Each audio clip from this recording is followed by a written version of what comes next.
iyak na sumuporta sa lahat po na nagbigay ng tulong pinansyal, material at sa moral support po sa aming pamilya.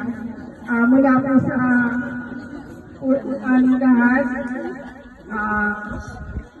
napakalaki pong bagay yung ibinigay sa akin. Kaya naman po, nagpapasalamat po ako sa po ng aking pamilya.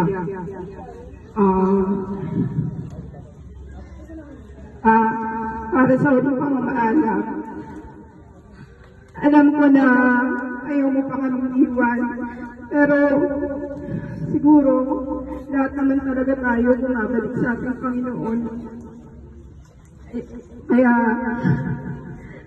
ayaw mo pa man kaming iwan, binibigay namin sa iyo yung kalayaan na tanggapin at i-accept na rin sa aming mga puso na wala ka. Kasi masakit man sa amin na mawala ka. Pero mas masakit sa amin yung mga panahon na nakikita ka namin na naghihirap sa iyong sakit. Salamat pa sa lahat ng pagmamahal sa aming lahat. Sa aming mga kapatid, sa inay. Salamat pa. Alam mo pa kung gaano kita kamahal. Gaano kita iniigulo. Ikaw yung naging inspirasyon ko. Ikaw yung isa sa taong nagpapalakas sa buhay ko, sa kabila ng lahat ng mga pinagdadaanan natin sa buhay. Maraming salamat pa. Hindi kita malilimutan.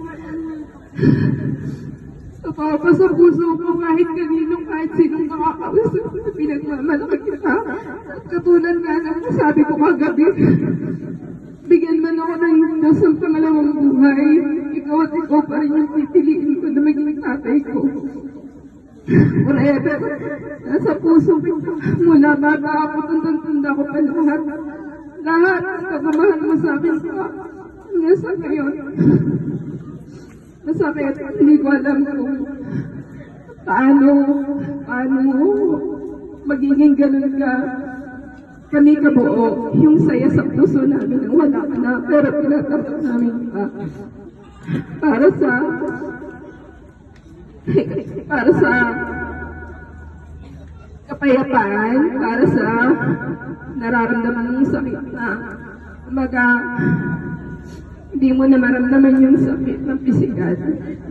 Maraming salamat. Salamat sa lahat. Salamat sa pagmamahal naman. Mahal ka namin magkakapatid.